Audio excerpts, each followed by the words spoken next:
How are you so conservative that all of a sudden you'll vote for anyone but Trump? Let's go down the list. What happened to the pro-life principles? All of a sudden, because he said something that was caught in a tape that was bad, mind you, you are now going to vote for the party who supports taxpayer-funded abortion on demand up until birth, even for transgenders, period. Question of the day, if you didn't vote, for people out there who didn't vote for Trump in 2016, who identify sort of as Republicans, conservatives, are you more or less likely to vote for him in 2020? It's not a question for Democrats because I know you're not going to vote for him anyway. And if you did vote for him, how would you say Trump has done in meeting your expectations? Give me a grade. I'm curious because I want to talk about this today. It's something that really does bother. It bothers me quite a bit. Going into 2020, we have this group of people, the Never Trumpers, who are still around, I guess, and they've ratcheted things up to a level that is mind-numbing and incredibly inconsistent. What bothers me most about this is the virtue signaling while they completely abandon any and all principles while trying to stand on the soapbox of, I'm making this principled decision. No, you're not, professional asker of questions 3, Rick Wilson. Let's go to the tale of tape. An administration defined by ignorance of the world. And so that's partly him playing to their base. He's also and playing to their audience. Is he? The credulous boomer Rube demo that backs Donald Trump. The screamers and the crazy people on the alt-right, as they call it, who love Donald Trump, who have plenty of Hitler iconography in their Twitter icons and things. They sure do. I can back that up. Donald Trump is the greatest thing. Oh, it's something.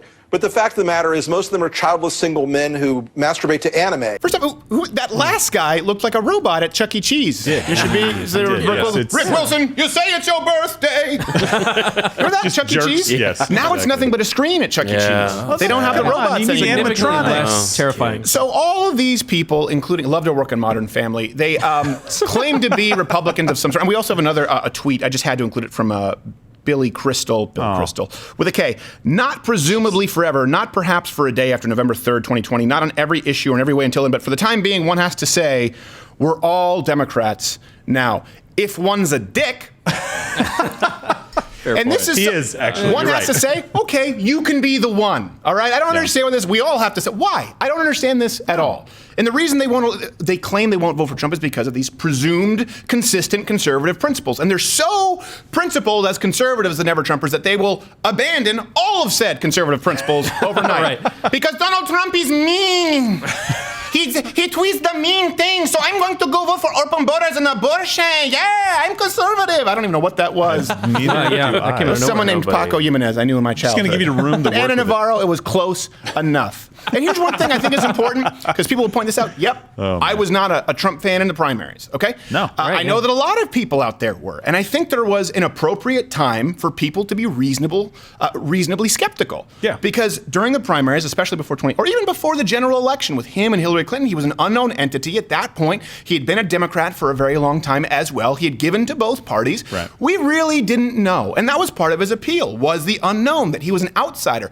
I understand it, okay? And I was wrong in the sense that, well, I wasn't wrong. I was right to be skeptical then, but I was proven wrong in the sense that my skepticism was unwarranted. Then I was sort of optimistic, hopefully optimistic.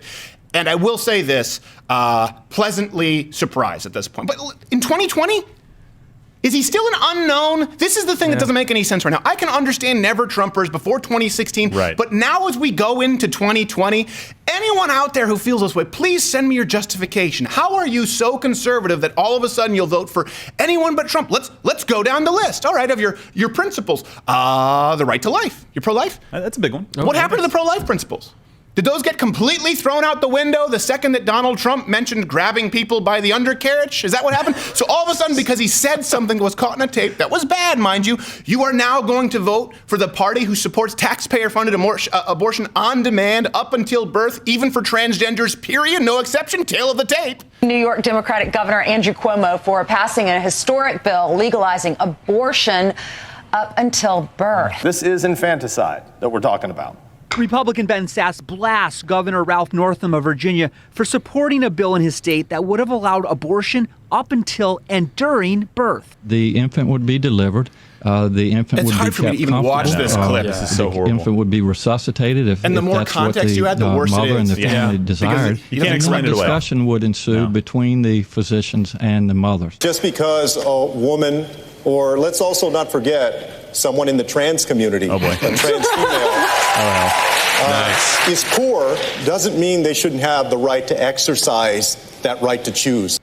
It's not because they're poor. It's mainly the cock and balls. That is the reason they can't exercise the right to choose. Sure. I'd like to have an abortion. What? Behind the cock and balls? Is that what we're talking about? This is really important. Awesome. The lesser of two evils. I hear Bill Kristol and Rick Wilson and all these never Trump. And by the way, you're more than welcome to come on this show. I don't hate you guys. I just think you are so woefully wrong. The lesser of two evils would be that party, find me a single person, say for Tulsi Gabbard, who has put any restrictions on abortion whatsoever. Let's compare that as a lesser of two evils to Donald Trump, who has governed as arguably the most pro-life president ever. Yeah. Immediately when he became president, he reversed course on the Mexico City policy, was reverse.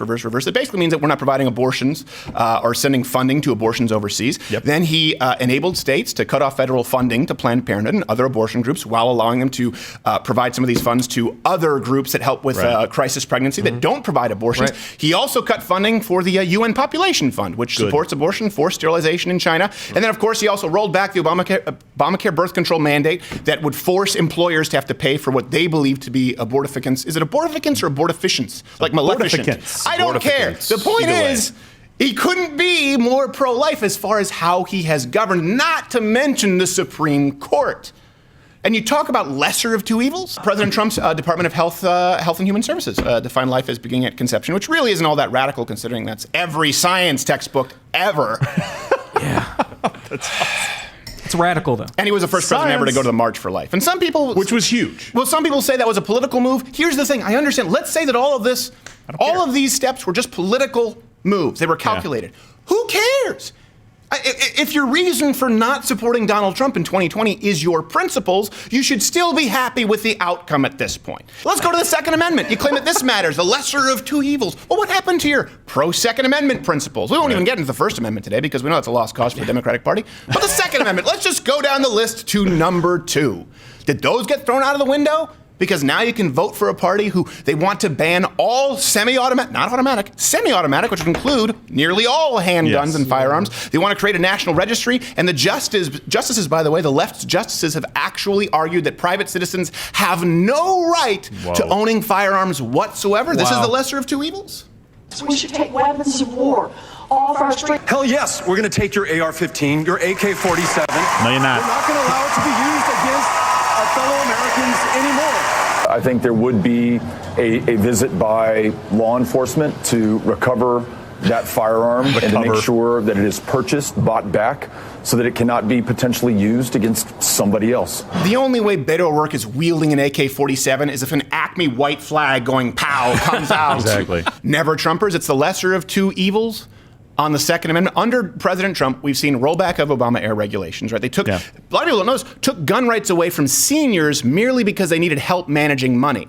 Wow. And so they were deemed to be mentally defective, basically. And also, of course, President Trump. He hasn't done a lot for the Second Amendment, but here's the thing. Republicans don't need to do that much. They just need to not budge as it relates to us maintaining our Second Amendment rights. So no change after, of course, the assault weapons ban was basically rolled back and it doesn't exist anymore, is good. That's a good thing. We don't want change all the time. So President Trump not changing a whole lot and having simultaneously promised to veto any Democrats' ridiculous attempts at gun legislation, I think that's a pretty good thing. And again, if you are saying, I will vote for anyone not named Donald Trump, what are the Democrats offering?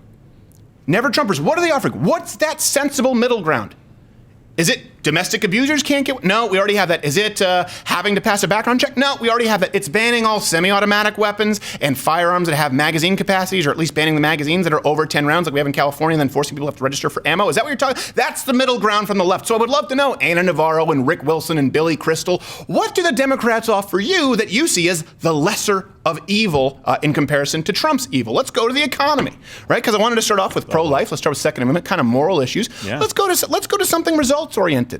But on the principle, what about supporting a free market economy, free enterprise? That's one of the most, that's a basic tenet of conservatism. Toss it. You people are, That's what they're saying. That's what, you're going to vote for the Democrat because they're not Trump? Okay, so I understand this. So the only logical alternative to President Donald Trump in the case of the economy is self-avowed socialists? Your alternative never Trumpers is someone like Bernie right now who thinks that a 90% top tax rate isn't too high, lest you think I make this up. Radical socialist Dwight D. Eisenhower was president. I think the highest marginal tax rate was something like 90%. It was 90. When you think about 90%, you don't think that's obviously too high? No. It's like he's trying to help him. Yes, like he's trying to give him something. Come on. I don't know. I can't even say. That's not even like a softball for Bernie. That's just the interview. Like, let me say, and placing the ball on the tee, and Bernie is just like, he's just hitting himself on the with a cricket bat. Am I winning? On the flip side, if we're talking about the lesser of two evils, you have President Donald Trump, whose tax cuts have reduced the tax bill for those earning a median income here in the United States right around the average, about 60%. That sounds substantial. And while we're talking about results, not to sound like a broken record, we have record low unemployment, we have record low layoffs, we have more job participation than we've ever had. Of course, we see huge increases in household income, wage growth. That's an argument that's gone away. Record-breaking stock market. And I would love to be a Democrat in 2020. I want to see their sell when they try to tell the American public that they've been screwed by a president who has created record low unemployment, record high wage growth, stock market values, and as they stop to fill their tank top it off with some gas on the way to the polls that evening, it's $1.45. It's hard to sell that message that you need change when that's going on. That's why the Democrats have to. Now they're not LBJ, they're not JFK, they're not the party of the working class families. They have to go to identity politics, and that's why it's now the party of social justice warriors, because they can't argue on the economy. Average Americans, including average black Americans, minorities, period, across the board, all of them are doing better now. Anyone want to argue that people are they're worse off than 7 years ago under President Obama?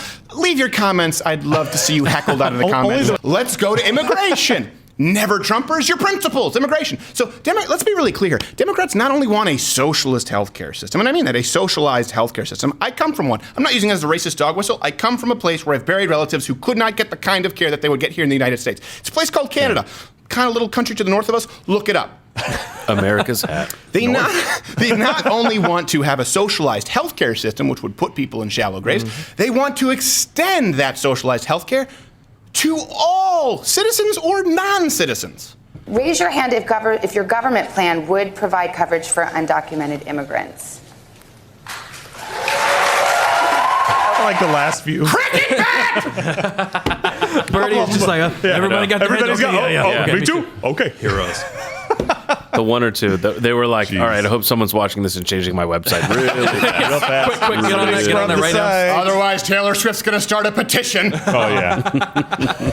By the way, Senator Sanders even advocates completely pausing all deportations, even for, and this is important, wait for it, convicted violent criminals.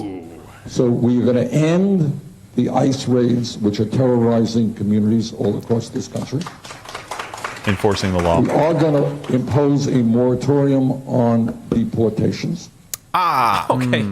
So we're all Democrats? Really? Nope. One must say that, Bill Kristol. We're all Democrats. Let's pause violent criminals being deported. Let's give them all free health care, because that's a less radical idea than building a wall on the border. Right. And this is the bait and switch that you see from Democrats, right? You see this a lot. We've had this with Change My Mind. When people talk about immigration, they go, what about dreamers? You know, some people use the term anchor babies, but what about the babies who through no fault of their own, their parents migrated here illegally? Should they be? You know what? You don't care about that. That's not where our opinions diverge. And that's why I don't believe in trying to find a middle ground. Because if we were to say, okay, how about this? Dreamers, all of the children of illegal immigrants, they can stay. Everyone else gets the boot. No. Wait. Well, hold on a second. Where do you believe we should draw the line? Do you believe in deporting violent felons who are here illegally and overcrowding our prison systems? Give them the vote and health care. Just like with abortion, right? They say, what about cases of rape and incest? You don't care about that. Why? Okay, if I were to say, all right, all rape and incest cases, abortion, no questions asked. Can we? No. Well, hold on a second. Where do you draw the line? No Democrat, not one outside of Tulsi Gabbard, could give an answer outside of it's a woman's right to choose, and that's why we see policies, as you see in Virginia, that basically occurs up until crowning. Gosh. So let's not act as though we diverge, that our opinions start, all of a sudden there's a gap once we arrive at rape and incest, or once we arrive at the idea of anchor babies. You don't believe in deporting violent felons, period. And you don't believe that there should be any limitations on abortion, period. As a party, Democrats, so never Trumpers, I ask you again, how do you lock arms with these people? Go to the deficit. Here's where you might have a point, right? That Donald Trump hasn't balanced the budget. And you know what? I agree. I have a problem with that. Mm-hmm. I have a problem with the deficit. I think it's inconsistent for people who were so upset with Barack Obama to give Donald Trump a free pass. Got it. That's a valid point. But neither did George W. Bush. Yeah. What about George Bush Sr.? What about Ronald Reagan? And again, what's most important is you need to compare Donald Trump's transgressions with what you know would be policy coming from the left. Do we think that any of the current Democratic nominees would balance a budget more conservatively than Donald Trump? Take your pick. Bernie, Warren, Buttigieg, anyone? Buttigieg, Buttigieg, Buttigieg, anyone. And this is the point I would make. President Trump, for all of his faults, he's governed more conservatively than arguably any president in modern history, despite the fact that he probably isn't as conservative personally as maybe some of the previous Republican presidents. I don't know. I don't have any reason to believe that he's super liberal. I don't have any reason to believe that he's super conservative personally. But as far as the record here, it speaks for itself. And my point is, yes, again, 2016 conservatives were right to be a little bit suspicious of Donald Trump, and that was, again, part of his appeal. But that's not the case anymore. No, He's not an unknown entity. He's done more for conservative Christian Americans and the American economy, arguably, than any president in modern history. In 2020, I want to be really clear, Never Trumpers, it's not a vote between the lesser of two evils, not even close. This is a choice between an imperfect president, as all presidents before him, who's governed at least as conservatively as any Republican in recent memory, at least comparably conservatively. Okay, your choice is between that and a party of evil. It couldn't be more clear. It's not, we're all Democrats now. You're all Democrats because you're principled. You are all Democrats now precisely because you are unprincipled. Precisely because your blind disdain for President Trump overrules all of the conservative principles that you claim to hold so dear. So Donald Trump said, grab him by the pussy. So I support Ralph Northam and his platform. Hey there, YouTube viewer. You know the drill. Just click one of these other videos in a box playing up here. And I mean, there's an actual box. I don't, of course, mean that in the feminine, it's a slur. But that, of course, I don't mean box because men can have boxes too. And I don't mean to say box. I just, that men can, there's like a DC outlet and an AC outlet. And they can be either one that they choose depending on the electrical current or the charge of ions, I think.